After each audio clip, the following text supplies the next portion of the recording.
Assalamualaikum warahmatullahi wabarakatuh. Salam sejahtera bagi kita semua. Om Swastiastu, Namo Buddhaya. Salam kebajikan. Bertemu lagi dengan saya, Dian Kristiani, dalam program Guru Belajar, seri asesmen kompetensi minimum untuk tingkat SMK.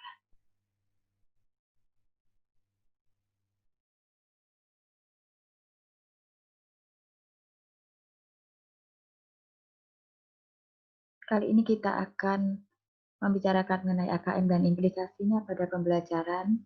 Yang pertama mengenai AKM, kedua komponen instrumen AKM, dan pelaporan hasil AKM. Tentang AKM. AKM adalah asesmen kompetensi minimum yang merupakan penilaian kompetensi mendasar yang diperlukan oleh semua murid untuk mengembangkan kapasitas diri dan berpartisipasi positif pada masyarakat. Terdapat dua kompetensi mendasar yang diukur AKM, yaitu literasi membaca dan literasi matematika. Literasi membaca sendiri didefinisikan sebagai kemampuan untuk memahami, menggunakan, mengevaluasi, merefleksikan berbagai jenis teks tertulis untuk mengembangkan kapasitas individu sebagai warga Indonesia dan warga dunia, serta dapat berkontribusi secara produktif kepada masyarakat. Sedangkan numerasi adalah kemampuan berpikir menggunakan konsep, prosedur, fakta, dan alat matematika untuk menyelesaikan masalah sehari-hari pada berbagai jenis konteks yang relevan untuk individu sebagai warga Indonesia dan warga dunia. Adapun tujuan AKM, terdapat 3 komponen penting, yaitu kurikulum, pembelajaran, dan asesmen. Asesmen dilakukan untuk mendapatkan informasi, mengetahui capaian murid terhadap kompetensi yang diharapkan. Pelaporan hasil AKM dirancang untuk memberikan informasi mengenai tingkat kompetensi murid. Dengan demikian, teaching at the right level dapat diterapkan. Pembelajaran yang dirancang dengan memperhatikan tingkat capaian murid akan memudahkan murid menguasai konten atau kompetensi yang diharapkan pada suatu mata pelajaran.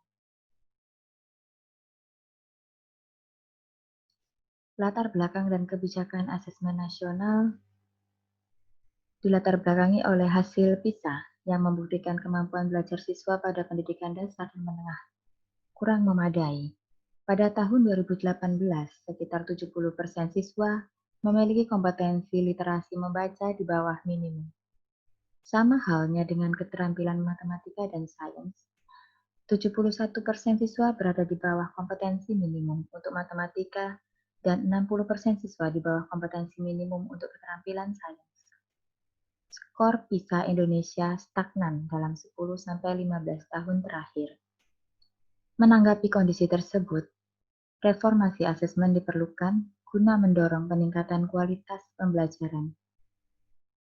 Untuk itu, pada tahun 2021 mendatang, asesmen nasional akan resmi diterapkan oleh Kementerian Pendidikan dan Kebudayaan, dan ujian nasional sudah tidak lagi diberlakukan.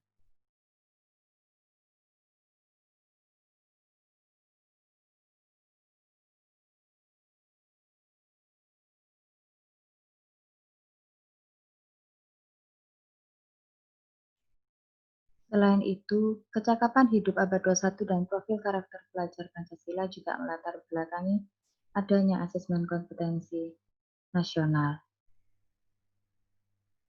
Selain tuntutan kecakapan abad 21, profil pelajar Pancasila juga menjadi rujukan pencapaian karakter bagi seluruh siswa di Indonesia. Bahkan profil pelajar Pancasila ini sudah merangkum serangkaian kecakapan hidup abad 21. Karakter pelajar Pancasila yang ingin dicapai oleh siswa yaitu 1. Beriman dan bertakwa kepada Tuhan Yang Maha Esa serta berakhlak mulia. 2. Kebinekaan global. 3. Mandiri. 4. Bernalar kritis. 5. Kreatif. 6. Gotong royong. Penting bagi guru dan siswa untuk mengadopsi proses pembelajaran yang berfokus pada pengembangan kompetensi. Pencapaian kompetensi siswa dapat diukur dari pemahaman konsep dan keterampilan menerapkan konsep dalam berbagai konteks. Dengan demikian, siswa tidak hanya menguasai konten semata, tetapi lebih menguasai pemahaman secara mendalam terhadap konsep yang dapat diterapkan di berbagai konteks kehidupan.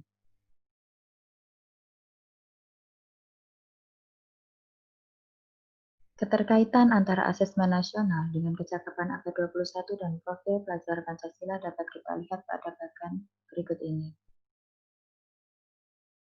Kompetensi siswa dinilai dari kecakapan hidup abad 21 dan profil pelajar Pancasila, di mana kedua hal ini diukur melalui asesmen nasional yang dapat dinilai melalui asesmen kompetensi minimal, survei karakter, dan survei lingkungan belajar. 2. Komponen instrumen AKM. Untuk memastikan AKM mengukur kompetensi yang diperlukan dalam kehidupan, juga sesuai dengan pengertian literasi membaca dan numerasi yang telah disampaikan terdahulu. Soal AKM diharapkan tidak hanya mengukur topik atau konten tertentu, tetapi berbagai konten, berbagai konteks, dan pada beberapa tingkat proses kognitif. Tingkat kognitif menunjukkan proses berpikir yang dituntut atau diperlukan untuk dapat menyelesaikan masalah atau soal. Proses kognitif pada literasi membaca dan numerasi dibedakan menjadi 3 level.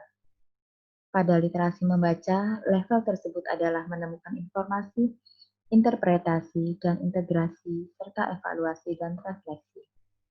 Pada numerasi ketiga, level tersebut adalah pemahaman, penerapan, dan penalaran. Konteks menunjukkan aspek kehidupan atau situasi untuk konten yang digunakan. Konteks pada AKM dibedakan menjadi 3, yaitu personal, sosial budaya, dan saintifik. Penjelasan lebih detail dapat kita lihat pada tabel 1 yang telah disajikan.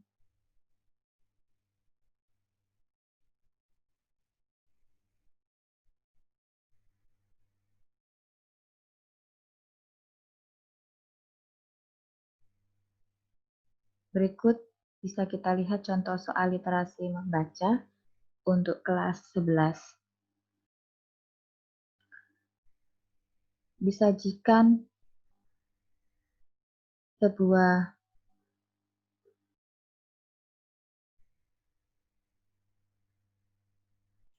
info mengenai kaum muda saat ini yang rela berhutang demi gaya hidup. Fakta dan mitosnya, dan 5 tips keuangan. Dari keterangan yang telah digambarkan, kita buat soal yang pertama, cermatilah infografis tersebut dan klik pada pernyataan yang termasuk fakta atau mitos pada kolom yang tersedia. Di sini dituliskan pilihan fakta dan mitos. Yang pertama, seseorang pura-pura tidak tahu tentang utang. Fakta atau mitos, kita pilih salah satu. Generasi yang lahir di tahun 90-an termasuk generasi milenial. Fakta atau mitos. Peminjam seringkali menghindari penagih utang dengan berbagai cara. Ini fakta atau mitos. Pemberi utang akan lebih hati-hati ketika menagih utang. Fakta atau mitos. Pertanyaan kedua, berikut ini adalah alasan yang logis. Penulis menampilkan pernyataan maaf tidak di tempat karena sedang menonton Piala Dunia di Eropa. Pilihannya, memberikan contoh gaya hidup yang berlebihan dengan menonton langsung di Eropa, atau menginformasikan ciri umum yang berhutang, sulit ditagih, memasang plang tidak ada di rumah, atau menekankan bahwa memenuhi tuntutan hobi adalah alasan yang berhutang. Pilihan keempat menyatakan bahwa pamer bergaya hidup mewah adalah ciri kaum muda yang suka berhutang. Jawaban bisa dipilih lebih dari satu yang sesuai. Soal yang ketiga, ini adalah soal esai yang bisa dijawab secara tertulis sesuai dengan keterangan yang telah dicantumkan. Catatan terkait soal literasi membaca AKM. Untuk pesan, teks AKM terdiri atas teks informasi dan teks fiksi. Contoh soal kelas 11 merupakan teks informasi. Lalu teks AKM disajikan lebih utuh dengan gambar ilustrasi yang kuat sehingga pesan yang disampaikan lebih komprehensif. Stimulus teks AKM bertujuan sebagai sarana menilai kompetensi dan sekaligus menginspirasi. Sebagai contoh di teks soal, untuk yang kelas 11, murid diberikan arahan untuk bernalar tentang sudut pandang penulis.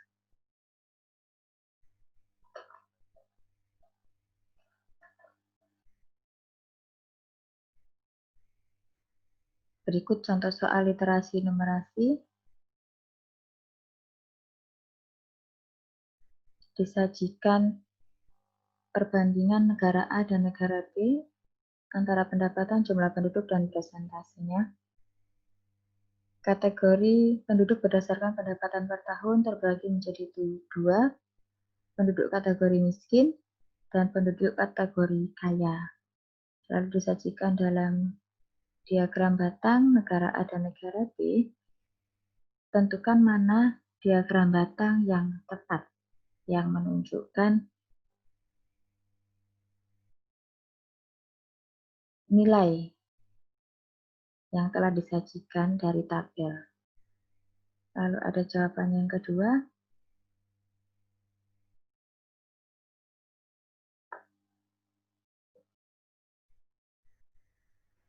Soal yang kedua, ini tentang benar dan salah, jadi memilih salah satu.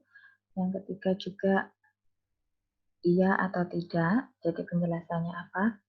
Nah, tujuannya adalah untuk melatih murid berkontribusi dengan cara memberikan justifikasi. Melalui soal AKM, murid juga berlatih mampu bernalar dengan konsep matematika yang sudah diajarkan sehingga mampu menyelesaikan masalah dalam kehidupan sehari-hari. Hal ini sangat jarang ditemui di ujian pada umumnya.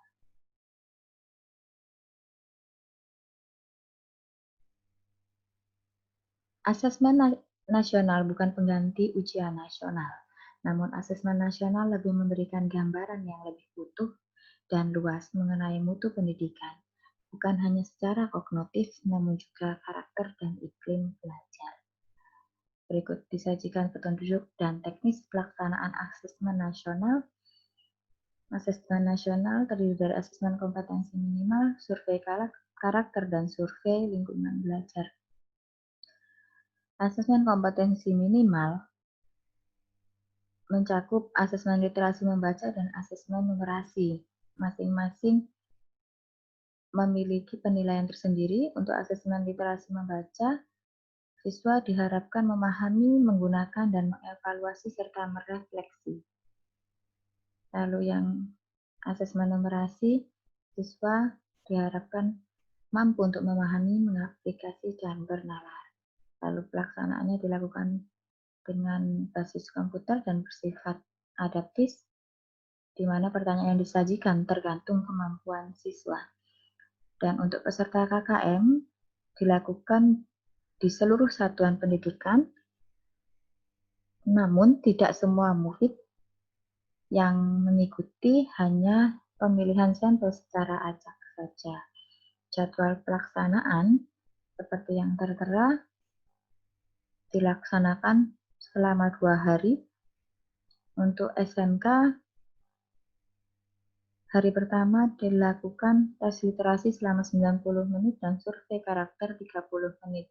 Di hari kedua, dilakukan tes numerasi selama 90 menit dan survei lingkungan belajar selama 30 menit. Pelaporan hasil asesmen dapat kita lihat pada slide berikutnya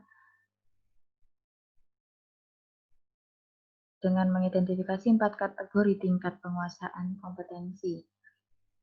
Setelah asesmen kompetensi minimum dilaksanakan, tahap selanjutnya adalah melaporkan hasil asesmen sesuai dengan tujuannya. Asesmen kompetensi minimum dirancang untuk memberikan informasi mengenai tingkat kompetensi dasar siswa, berupa kompetensi literasi membaca dan numerasi. Dari laporan hasil asesmen kompetensi tersebut, satuan pendidikan dapat melihat tingkat penguasaan kompetensi siswanya. Penguasaan kompetensi literasi membaca dan numerasi siswa dikategorikan dalam 4 tingkatan. Untuk lebih memahami penjelasan kompetensi setiap kategori, kita dapat membaca infografik berikut ini. Hasil AKM pada tingkat kompetensi literasi. Jika kelompok perlu intervensi khusus, detail tingkatan kompetensi murid belum mampu menemukan dan mengambil informasi eksplisit yang ada dalam teks ataupun membuat interpretasi sederhana. Untuk kelompok dasar, murid mampu menemukan dan mengambil informasi eksplisit yang ada dalam teks serta membuat interpretasi sederhana. Kelompok cakap, murid mampu membuat interpretasi dari informasi implisit yang ada dalam teks, mampu membuat simpulan dari hasil integrasi beberapa informasi dalam suatu teks. Kelompok mampu, murid mampu mengintegrasikan beberapa informasi lintas teks, mengevaluasi isi, kualitas, cara penulisan suatu teks, dan bersikap reflektif terhadap isi teks. Sedangkan untuk hasil AKM pada tingkat kompetensi numerasi ini, kelompok pertama yang perlu intervensi khusus, detail tingkatannya, murid hanya memiliki pengetahuan matematika yang terbatas, murid menunjukkan penguasaan konsep yang parsial, dan keterampilan komputasi yang terbatas. Kelompok dasar, murid memiliki keterampilan dasar matematika, komputasi dalam bentuk persamaan langsung, konsep dasar terkait geometri dan statistika, serta menyelesaikan masalah matematika sederhana yang rutin. Kelompok cakap, murid mampu mengaplikasikan pengetahuan matematika yang dimiliki dalam konteks yang lebih beragam. Kelompok mahir, murid mampu bernalar untuk menyelesaikan masalah kompleks serta non-rutin berdasarkan konsep matematika yang dimilikinya.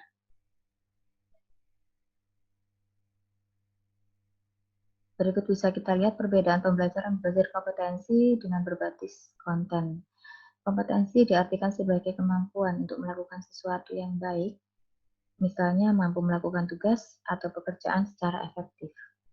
Kompetensi juga mencakup pengetahuan dan keterampilan yang dibutuhkan untuk menyelesaikan soal atau bahkan keterampilan yang jauh lebih besar dan lebih beragam, misalnya memimpin organisasi. Karakteristik utama dari pembelajaran berbasis kompetensi adalah fokusnya pada tingkat penguasaan. Dalam sistem pembelajaran berbasis kompetensi, siswa melakukan pembelajaran sesuai dengan tahapan penguasaan kompetensinya hingga tuntas sebelum akhirnya mampu melanjutkan pada tahap penguasaan kompetensi berikutnya. Kekuatan pembelajaran berbasis kompetensi terletak pada fleksibilitasnya, karena siswa dapat bergerak dengan kecepatan belajar mereka sendiri. Ini mendukung tantangan pembelajaran berbasis kompetensi bagi guru untuk mengidentifikasi tahapan kompetensi dasar siswa, termasuk literasi dan numerasi. Berikut bisa kita lihat di sebelah kanan, perbedaan antara pembelajaran berbasis kompetensi dan konten. Jadi kalau kompetensi ini berpusat pada kebutuhan, belajar untuk pemahaman konsep dan keterampilan, lalu menunjukkan kinerja dengan menerapkan konsep, pembelajaran terkait dengan konteks kehidupan nyata siswa, lalu berorientasi pada proses dan penguasaan kompetensi. Sedangkan untuk pembelajaran berbasis konten, berpusat pada materi pembelajaran, belajar untuk cakupan materi, menjawab serangkaian pertanyaan tes berdasarkan topik, pembelajaran kurang atau tidak terkait dengan konteks kehidupan nyata siswa, dan orientasi hanya pada nilai akhir.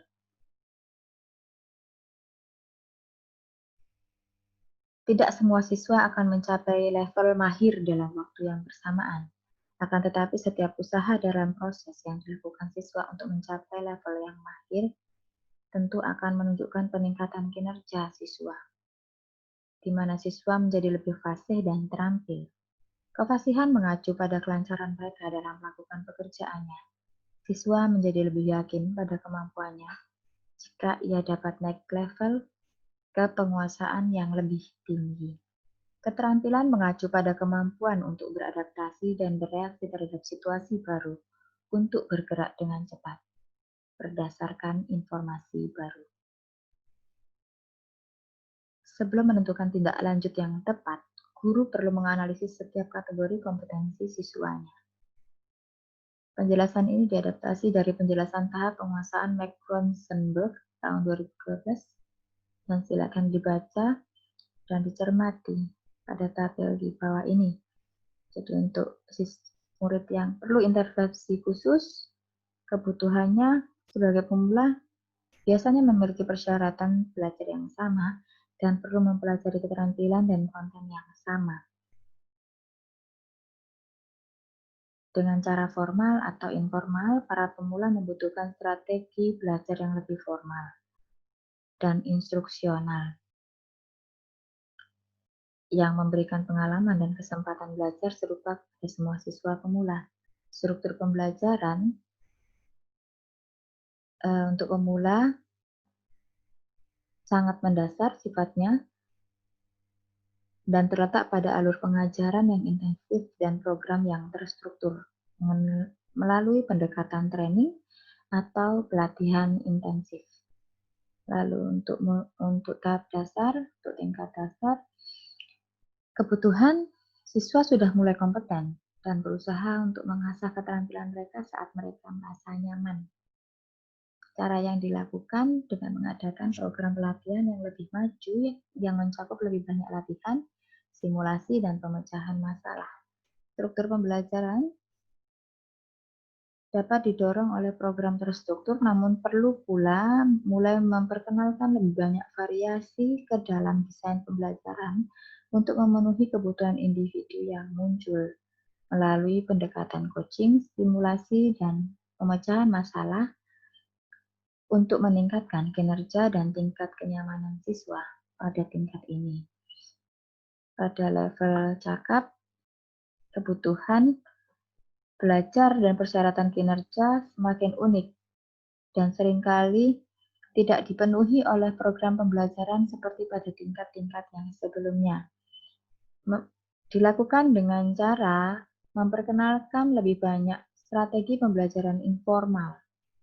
Dalam hal ini, konteks lingkungan belajar bertransisi dari ruang kelas ke konteks yang lebih nyata.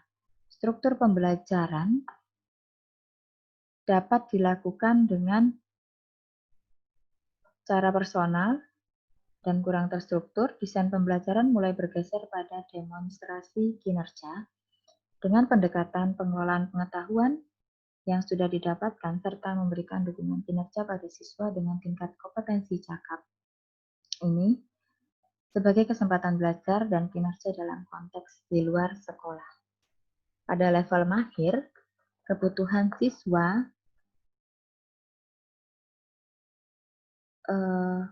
cenderung personal dan deskriptif mengenai dirinya sendiri, unik dan berbeda dengan yang lain.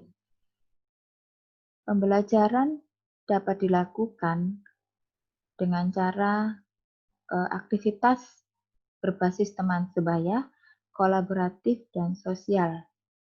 Mereka lebih cenderung belajar dari satu sama lain. Dengan struktur pembelajaran, melakukan lebih banyak penelitian secara mandiri dan kolaboratif dengan pendekatan yang melibatkan kemampuan untuk belajar melalui inovasi dan proses penemuan, misalnya menjadi guru, mentor, atau pelatih bagi orang lain, dan ini adalah strategi pembelajaran penting.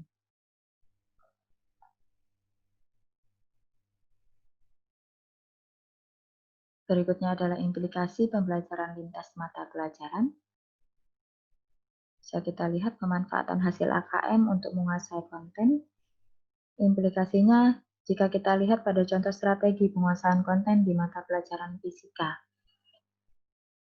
Guru fisika melakukan aktivitas percobaan dan murid akan melakukan pencatatan data, penyajian data, melakukan interpretasi, serta menarik kesimpulan hasil percobaan.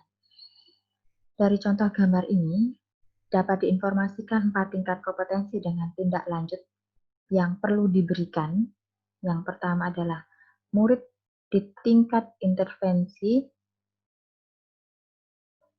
di tingkat perlu intervensi, khusus memiliki penguasaan konsep matematika yang sangat minimal. Murid ini perlu didampingi mulai dari pencatatan data serta dilakukan diskusi untuk memvalidasi hasil pencatatan data. Diskusi dapat dilakukan dengan teman yang kompetensi numerasinya cakap ataupun mahir. Murid di tingkat dasar sudah menguasai konsep dasar, namun masih kesulitan untuk menerapkan dalam situasi yang relevan. Murid perlu diberi contoh cara menyajikan data atau menuangkan data hasil catatannya ke dalam bentuk penyajian yang tepat dan akurat. Interpretasi holistik mengenai data sebelum menarik kesimpulan dilakukan dalam diskusi bersama. Murid di tingkat cakap sudah memahami konsep dan mampu menerapkan konsepnya, namun perlu diasah kemampuan bernalarnya untuk mengetahui adanya kesalahan pada data atau anomali data. Murid dapat ditugaskan untuk membandingkan datanya dengan data kelompok lainnya, kemudian membuat simpulan umum hasil penelitian dalam satu kelas. Murid dibimbing dalam menjustifikasi data yang sifatnya anomali. Lalu tingkat kompetensi yang keempat, murid di tingkat mahir mampu menerapkan konsep matematika yang dimiliki dalam beragam konteks serta bernalar untuk menyelesaikan masalah. Murid ini dapat ditugaskan untuk membandingkan data dirinya, data kelompok lainnya, dan data dari sumber lainnya, misalnya jurnal ilmiah yang relevan. Kemudian mengeneralisasikan hasil percobaan yang dilakukan dengan menganalisis beragam data.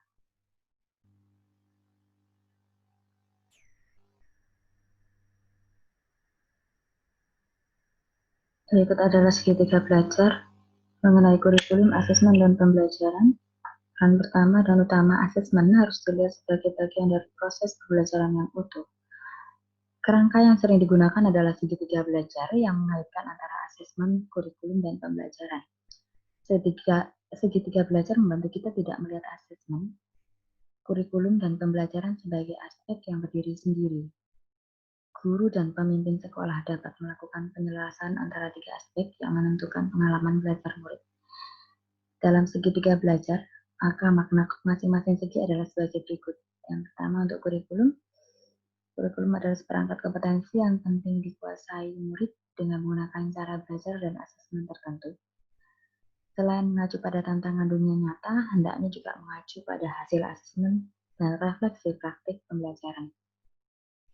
Sedangkan pembelajaran adalah serangkaian aktivitas yang dirancang dan dilakukan di ruang kelas berdasarkan kompetensi awal murid yang diketahui dari hasil asesmen dan untuk mencapai sasaran kompetensi yang ditetapkan dalam kurikulum. Pembelajaran memadukan informasi dari asesmen dengan informasi dari kurikulum. Keseimbangan antara paduan tersebut akan menghasilkan pembelajaran yang optimal. Sedangkan asesmen sendiri adalah proses mengumpulkan, menganalisis, dan melaporkan sejumlah informasi yang terkait pencapaian kondisi murid dan penguasaan suatu kompetensi tertentu. Sedangkan asesmen diagnosis merupakan asesmen di awal yang digunakan untuk merancang strategi pembelajaran. Sedangkan asesmen formatif adalah asesmen sepanjang proses belajar untuk melakukan perbaikan dan penyesuaian pembelajaran. Dan yang berikutnya adalah asesmen sumatif yang merupakan asesmen di akhir untuk menentukan level penguasaan kompetensi murid. Demikian adalah sekilas sharing dari saya. Semoga video ini bermanfaat untuk Bapak Ibu yang memerlukannya. Semoga kita semua selalu sehat dalam mengajar siswa-siswi didik kita dan bisa melewati ini dengan baik. Terima kasih. Sampai jumpa di channel berikutnya.